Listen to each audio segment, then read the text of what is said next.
당이 필요하다면 헌신하겠습니다. 이해찬 의원이 무소속 출마를 선언한 세종시엔 공천할 만한 경쟁력 있는 인물을 아직 찾지 못한 것으로 알려졌고, 더민주는 오늘 오전 비상대책위원회 회의에서 전략지역 공천과 청년비례 경선 방식에 대해 논의하고 다음 주 월요일쯤 공천을 마무리할 계획입니다. 예, 오늘은 더불어민주당 얘기부터 시작합니다. 현역 컷오프 바람이 거세게 불어닥친 더불어민주당. 이 가운데 이해찬 의원을 비롯한 5명이 무소속 출마와 국민의당 입당을 결정했고요. 재심 신청이 기각된 전병헌 부자연 의원도 탈당을 하고 또 국민의당 입당을 하고 이런 절차를 거쳤죠. 그런가 하면 당에서는 청년 비례대표 제도에 대한 재검토 수순에 들어갔는데 경선 후보자 가운데 김규환, 최유진 후보에 대한 불공정 논란이 제기되면서 청년 비례대표 제도가 본질에서 벗어났다, 이런 문제 제기가 있었습니다. 자, 본격적인 선거운동 모드로 전환하기 전에 이 공천 잡음부터 확실하게 정리하고 가야 할 텐데요. 이분의 입장 듣겠습니다. 더불어민주당 홍창선 공천관리위원장 연결을 해보죠. 홍창선 위원장님 안녕하세요. 예, 홍창선입니다. 그젯밤에 정청래 의원이 나는 당에 남겠다 이렇게 얘기를 하고 나서 저 홍 위원장 얼굴이 밝아지셨다, 이런 얘기가 들리더라고요. 한시름 좀 놓으신 겁니까? 한시름 놓은 정도가 아니라, 예, 지금까지 그런 공천 탈락한 분이 그러한 입장을 발표한 적이 없어요. 없죠. 예. 그래서 제가 그동안 쭉 탈락되더라도 버린 것이 아니고 잠시 쉬면서 내공을 쌓으면 더 성장할 수 있는데, 예, 안타깝다.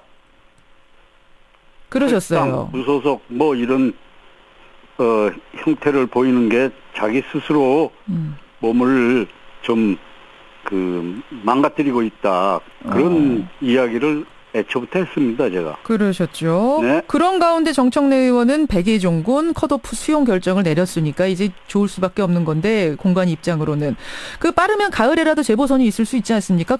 그때 당에서 정청래 의원 같은 분을 배려할 필요가 있다고 보세요? 제가 그때까지 이런 일을 하지 않을 것 같아서 하지만은, 예, 개인적으로 본인이 예, 사실 재주가 많은 분이지 않습니까? 예. 문장을 보세요. 그러니까 말만 좀 다듬으면, 예, 그러면 얼마나 이제 인지도도 높아졌겠다. 포텐셜이 꽤 있지 않겠느냐. 저는 그렇게 보는 겁니다. 잠재력이 있다. 네. 만약 그때까지 이런 자리에 있을지 없을지 모르겠지만 재보선 있다면 당연히 이런 분 줘야 된다 생각하시는 거군요. 저는 그때 가봐야 알겠습니다. 그때까지 또 그런 구설이 다시 생기느냐, 예, 아니냐, 그런 것도 봐야 될 테고, 이 일이라는 게 꼭 국회의원 자리를 가지고 이야기하는데 역할은 얼마든지 있습니다. 알겠습니다. 제가 무슨 현역 국회의원입니까? 그러네요. 얼마나 예. 중요한 일을 지금 하고 가려고 온 사람 아닙니까? 그래요. 예. 네. 하지만 정청래 의원처럼 받아들인 경우가 있는가 하면 역시 컷오프된 6선의 이해찬 의원은 탈당과 무소속 출마를 결심했습니다. 어떻게 생각하십니까? 예, 글쎄, 안타깝습니다. 하루 이틀 그런 또 오랜 자신의 헌신, 이거에 대한 인정을 못 받은 거 아니냐, 이런 아마 생각으로 그런 분노 조절이 잘 안 될 수는 있는데, 며칠 지나면 예, 다시 정청래 의원을 생각해보면 얼마나 원로이십니까?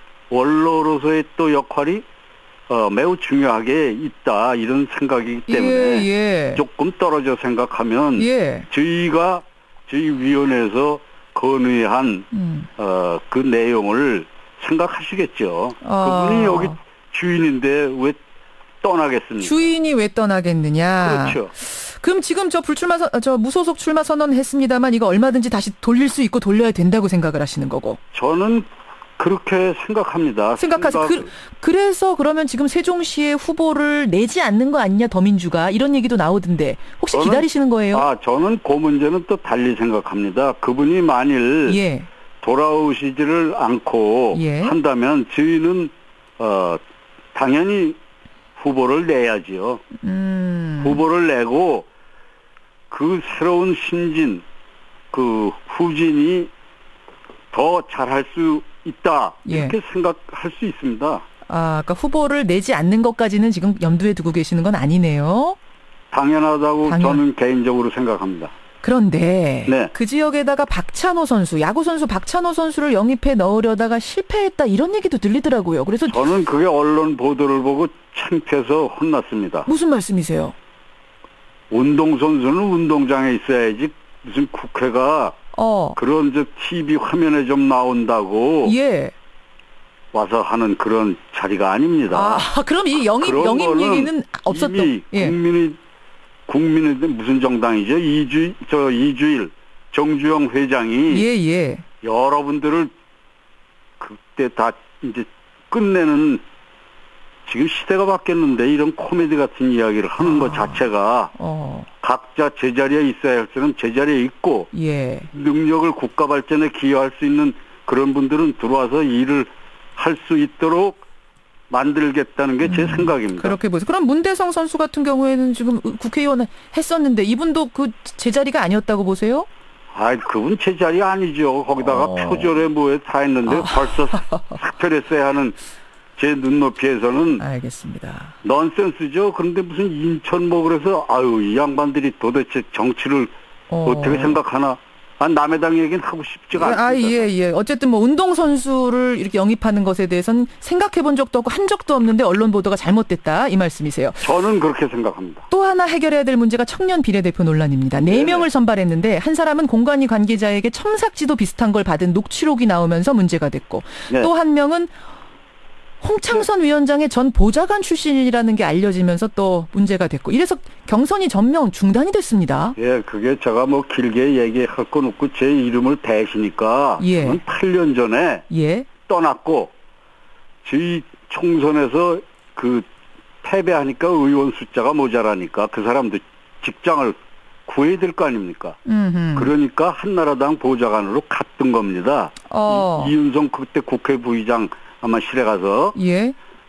그리고 그 후로 저하고 아무 관계가 없는 거죠. 제가 아는 사람은 지금 여기 신청한 사람 중에도 카이스트 교수도 있고 졸업생도 있고 김병관 분당에 나가는 사람도 카이스트 출신이고 무수히 많습니다. 홍창선 위원장이 이제 카이스트 총장 출신이시니까 그렇게 따지자면 나랑 연관 있는 사람 굉장히 많은데 왜 여기만 문제 삼았느냐 이 말씀이세요? 그러니까 다 알면서 괜히 제 이름을 끄집어낸 거를 알고요. 별게 아니고 그게 뭐 증하면 그만두겠다 그러니까 그 본인이 왜 역차별은 아니냐 뭐 그런 보도가 있는데 그 말도 일리가 있고 그러나 아무튼 이 청년 제도라는 게 뭐가 좀 19대 때 도입했다는데 취지와 달리 뭐 좀 이상해요.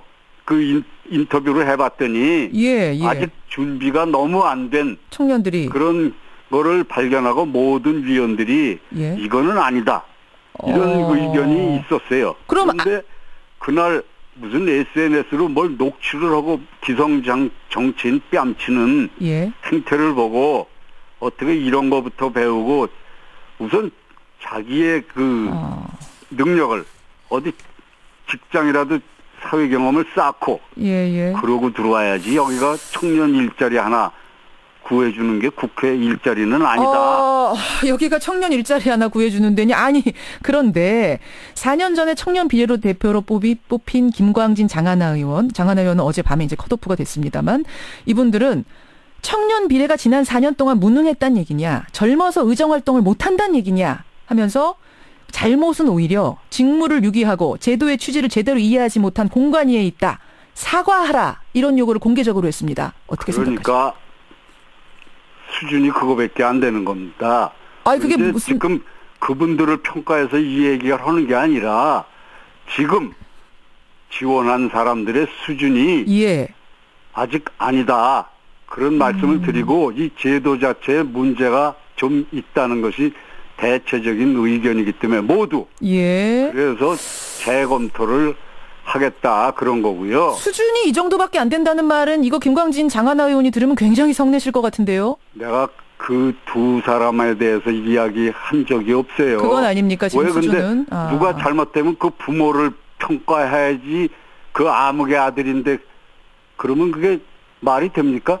그럼 논리에 안 맞는, 그리고 사람이 좀 기본이 돼야 해요. 예, 예. 뭘 자세히 내막을 알고 해야지 덮어놓고 사과부터 하람. 뭘 사과하려는지 내 앞에 와서 이야기한 적이 없어요. 김광진 장하나 의원의 사과 일고. 어디 저 언론에다가 하면 그런 식으로 얘기를 하고 그런 저 구태 스타일을 빨리 고쳐야지.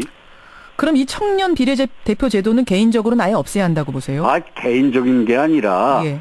비대위에서 중단하라고 저희한테 주문을 했기 때문에 예. 그런 것이고 저희 공관위원들이 다 같이 의견을 나눈 결과 예. 재검토하는 것이 맞겠다. 알겠습니다. 그런 뜻이고요.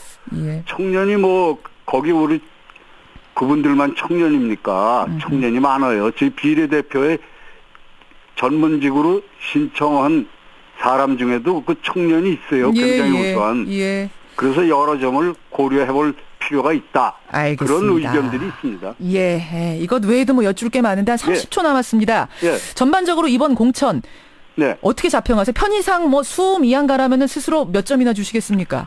저는 수미양간이 뭐 그런 거보다 아직 다 안 끝났습니다. 예. 그 뭐 한 2월 초에 제가 이 일을 맡을 때부터 20% 컷오프 얘기를 지속적으로 질문 받았습니다. 그러셨죠. 제가 그랬습니다. 20%가 무슨 매직남바냐. 숫자에 연연하지 않는다라고 얘기했습니다. 예, 예. 지금 이미 30%가 됐죠. 다 됐습니다. 그래서 저는 이 숫자에 연연 않고 예. 일 잘 할 수 있는 분은 일을 하시는 기회를 드리는 거고. 알겠습니다. 이게 국회가 바뀌어야 한다. 알겠습니다. 그 국민의 평가가 있지 않습니까? 예, 예. 더 바꿔도 좋지만 인력풀도 그렇고 그래서 이 정도밖에 못했다 이런 말씀을 이 정도밖에 드립니다. 못했다. 여기까지 말씀 듣는 것으로 하죠. 지금 뭐 반론 문자도 많이 들어옵니다만 오늘 홍찬성 위원장의 입장을 듣는 것으로 하겠습니다. 고맙습니다. 예, 감사합니다. 더민주 홍창선 공천관리위원장이었습니다.